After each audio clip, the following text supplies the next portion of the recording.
Bueno, Sergio, estamos en comunicación con Fabián Literas, el subsecretario de Movilidad y Transporte del municipio, en el marco de la crisis del transporte público en Bahía Blanca. Ahora, en un paréntesis, en una tregua, bueno, vamos a hablar con él para que nos cuente si hay alguna novedad de estas horas. Hola Fabián, Max y Sergio te saludan, ¿cómo estás? ¿Cómo están? Muy bien. Bien. Bueno, ayer a la tardecita se levantó la medida de las empresas, finalmente se dio el servicio nocturno. Hoy empezaron con normalidad en los horarios tempranos los servicios. ¿Esto va a seguir así? ¿Se llegó a una solución o están todavía conversando? No. Estamos trabajando. Eh, Básicamente, corroborar el impacto real que manifiestan las empresas. Esto tiene claramente un desencadenante que agiliza todo el sistema, que tiene que ver principalmente con la cuestión del aumento, el fuerte aumento del combustible en los últimos meses,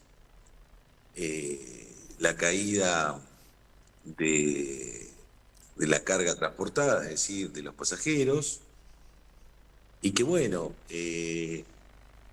no sé cuál sería la misión de entender que cuando nosotros hablamos del retiro del gobierno nacional y la responsabilidad del gobierno nacional, tiene que ver con lo que comenzó allá por diciembre de 2023, que era el retiro inmediato de subsidios nacionales,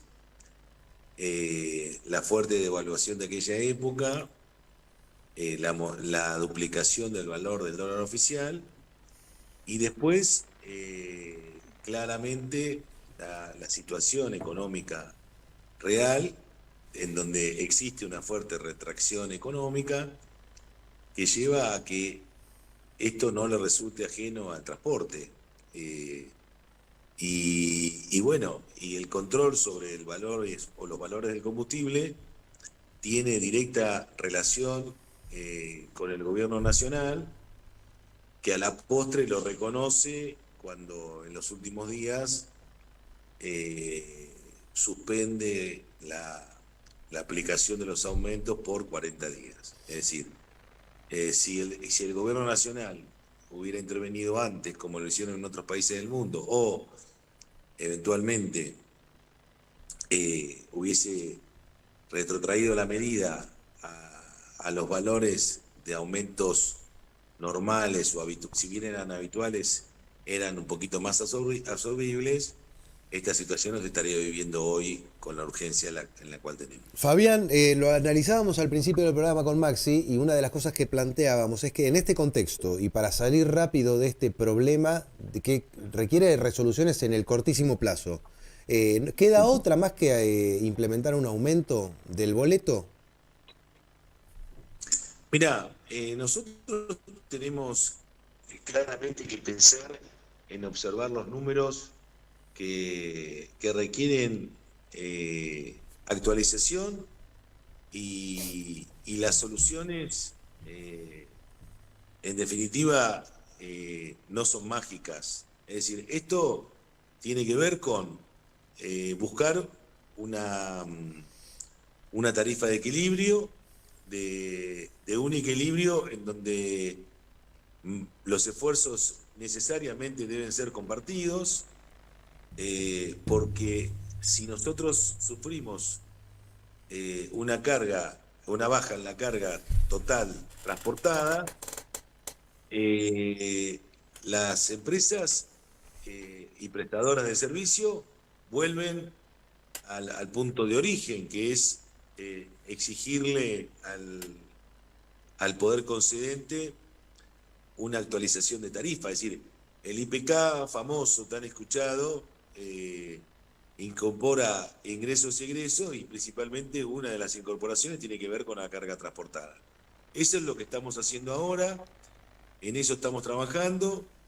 Lo que es difícil merituar es saber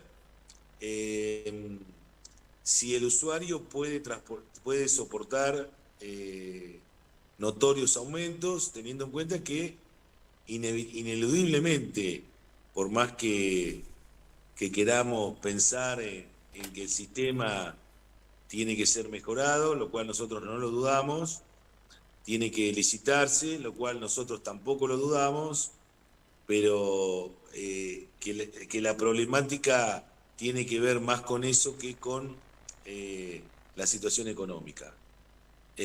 A mí me parece Fabián, lo que pasa es que la situación económica es la que es y Nación, el fondo compensador lo retiró, digamos. Claro, Eso y no lo ya va a está. volver a poner tampoco. Claro, ¿no? Bueno, pero está bien, pero está bien, vamos por ahí.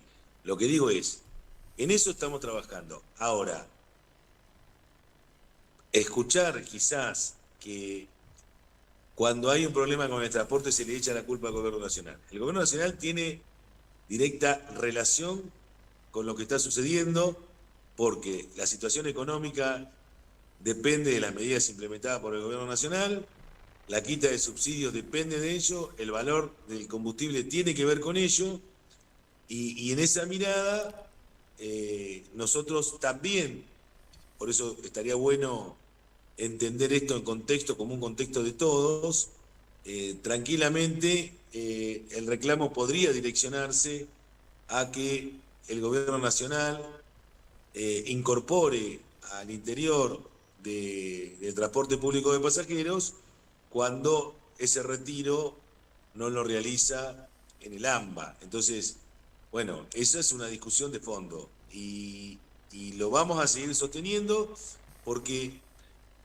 todas las cuestiones multicausales que puede tener el transporte, algunos las relacionan con la utilización de plataformas digitales. Bien, las plataformas digitales tienen directa relación con la situación económica, teniendo en cuenta que hay muchos trabajadores formales que lamentablemente tienen que terminar su jornada laboral y realizar este tipo de actividades precisamente porque no les alcanza la plata. Esa es una discusión de todos. ¿Cómo? Nosotros seguimos trabajando, estamos en contacto con las empresas, vamos a tratar en lo posible de buscar un punto intermedio como para compatibilizar la actividad en el transporte y es lo que estamos trabajando. Tampoco hay, a ver, sí se puede trabajar con algunos beneficios, sí se puede trabajar con mejorar algunos sistemas de control, pero el sistema funciona de esta manera, ¿no? Fabián, y la idea es, repito esto, la idea es la posibilidad de un aumento que le sirva a las empresas como para paliar este momento y enviarlo al Consejo Deliberante o establecerlo por otra vía. Volvemos a repetir lo mismo. Nosotros tenemos que trabajar en culminar algunos estudios que nosotros estamos haciendo junto con las empresas. Una vez resuelto eso, por supuesto se va a obrar en consecuencia de cuál es la decisión que se toma al respecto, ¿no? Las empresas fueron al Consejo, explicaron la situación en el Consejo, de ahí aparecieron algunas voces que proponían algunas cuestiones, algunas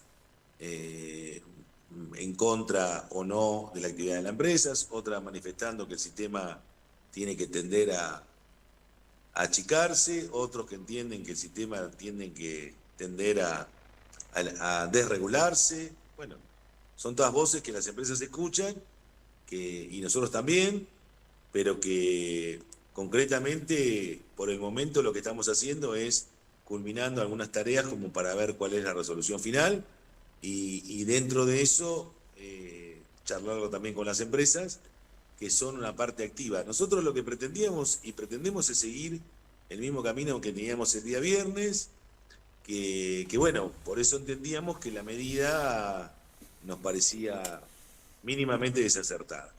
Hoy tenemos que mirar para adelante porque el sistema está funcionando, pero no podemos dejar de trabajar todos los días para encontrar una solución al tema. Y el llamado, mencionaste el tema de la licitación, ¿no? Recordemos que había que llamar a licitación en octubre de 2020, ese momento fue la pandemia y se utilizó la pandemia como argumento. ¿Cómo? Sí. Como argumento. La licitación tendría que haber sido mucho antes. Claro, por eso, pero se fue prorrogando. Se prorrogó casi 5 años más. Claro. Y ahora hay renovaciones cada 6 meses. El próximo. Que ahora hay renovaciones, ha habido renovaciones semestrales y el contrato vigente actual vence el 30 de junio, si no estoy mal informado. Sí, sí. Supongo que si no hubiese existiera este conflicto, se extendería tal vez 6 meses más hasta fin de año. Pero bueno, las empresas también están planteando el tema de, bueno, la otra es que se llame licitación y que haya nuevos oferentes y veremos cómo sigue el sistema. ¿Es una posibilidad que se haga un nuevo pliego de bases, condiciones, se llame una licitación de transporte público en lo inmediato, este año? Nosotros trabajamos para eso. Los contextos, insistimos, han retrasado un poco esa cuestión. Inicialmente fue el año y moneda de la emergencia de transporte, que fue declarada por el Consejo Deliberante allá por 2024, y no deja de ser una realidad, aunque parezcan tiempos largos, que la situación de marzo del año pasado nos llevó a complejizar aún más el estudio que estamos realizando. Por eso digo, si podemos, nosotros estamos trabajando para eso.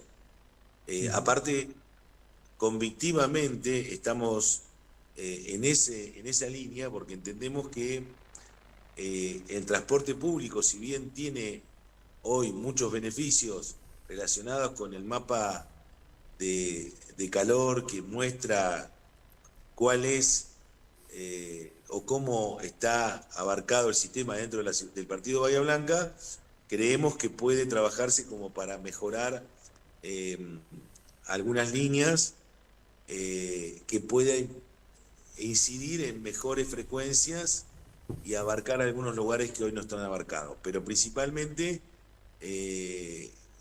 consideramos que el mejoramiento de la frecuencia nos va a permitir tener un sistema mucho más ágil, por supuesto, una vez implementado. Se trabaja para eso, ojalá podamos llegar con los tiempos y bueno, en ese sentido las empresas podrán optar por seguir siendo operadores del sistema, que por supuesto que si nosotros venimos trabajando hasta ahora es porque lo hemos hecho junto con las empresas, ¿no? La última de mi parte, a propósito de, bueno, hablábamos del tema del retiro de Nación en cuanto al fondo compensador. También, obviamente, de Nación te dicen que ellos siguen enviando el dinero por sistema SUBE, ¿no? Que compensan la gente que paga los usuarios de asignación, claro, jubilados y demás. A ver, mi pregunta es, a ver si la información que tengo es correcta o no, vos me corregirás en todo caso. En el caso de los subsidios de provincia de Buenos Aires, también se argumenta desde Bahía, de las empresas, que hay una discriminación del gobierno provincial que aporta proporcionalmente mucho más al AMBA, como ya se históricamente pasó siempre, y a Bahía se le da una proporción muy menor. ¿Eso es así también? No, los porcentajes tienen que ver con los recorridos. En el caso de provincia de Buenos Aires, a diferencia de la Nación, es que la provincia sostiene y ha mejorado en estos 3 años esos porcentajes. Hoy quizás está en una dificultad de poder seguir haciéndolo, pero lo que no hizo provincia fue retirarse. Es decir, cuando nosotros hablamos de que Nación discrimina a unos u a otros, es porque ese ímpetu que le puso a los usuarios del interior de la República de Argentina no lo puso para los usuarios del AMBA. Ahí está la discriminación, el retiro completo. Y esa es una gran diferencia con provincia, que incluso durante el transcurso de estos fines de 2023 a la fecha, lo ha aumentado. Ahora, es cierto que proporcionalmente el destino que tiene a su línea del AMBA es más importante que el que tiene en Bahía, pero eso tiene más que ver con cantidad de líneas, etcétera, etcétera. Nosotros siempre hemos intentado que el tratamiento, al igual que las cámaras de Mar del Plata, Bahía Blanca y San Nicolás, sea un tratamiento diferenciado al resto de los lugares donde el transporte público es más chico. Bueno, pero ese es un reclamo que es histórico también, que en algunos casos se ha mejorado y en otros casos es un poquito más complejo. Fabián, muchas gracias como siempre. Gracias por atender. No. Gracias a ustedes. Abrazo. Bueno, Fabián Literas es el titular de transporte del municipio de Bahía Blanca. Acá tengo datos concretos de esto que vos hablabas del subsidio para el AMBA y para el interior de la provincia de Buenos Aires. Al AMBA se destinan 100 millones de pesos mensuales. Y hablo del gobierno de la provincia de Buenos Aires. Mientras que al interior de la provincia de Buenos Aires se le destinan apenas 3.000. No, como 100 millones contra 100.000 millones serán entonces. 3.000 millones, perdón, contra 100.000 millones. Ah. De lo que se destina al AMBA Sí. respecto al interior, al resto de... Y no creo que haya 100 líneas en 100.000 AMBA millones al contra AMBA. Habría que verlas. El otro día vi un cuadro comparativo en Twitter, no me acuerdo dónde lo vi, de la cantidad de líneas, de los kilómetros que recorren y de la cantidad, del volumen de pasajeros que transportan, que es muy diferente a lo que se transporta por lo menos en Bahía Blanca, ¿no? Pero vos fíjate la diferencia de 3.000 millones a 100.000 millones. Sí, está bien que en el AMBA vive mucha más gente, etcétera, Bueno. etcétera, pero no sé si la proporción es Bueno, así. ¿cuánto sale el boleto en el AMBA hoy? ¿500 pesos? No sé. Debe estar aproximadamente ese dinero, más allá de que ha tenido aumentos, ¿no? Sí. Y yo me acuerdo que esto también, con Nación había el mismo enojo, Literas recién lo describía, de cómo los subsidios también desde Nación llegaban con más fuerza al AMBA o a Capital Federal que a todo el interior del país. De hecho, la UTA en algún momento hizo un reclamo, y no sé si hasta una medida de fuerza, la UTA a nivel, la UTA por este reclamo que había del interior y de las diferentes provincias respecto a los subsidios que daban desde Nación, ¿no? Muy bien. Bueno, Bueno, veremos qué pasa con vamos a esto. ver. Bueno, te voy a hacer, nos queda una tanda pendiente. Sí. Nos despedimos con esa pausa Sí. que queda pendiente y después se engancha directamente el diario deportivo. Dale. Dale. Bueno, esto fue Liqui Prieta por hoy. Nos encontramos mañana a la 1. Chau. Chau.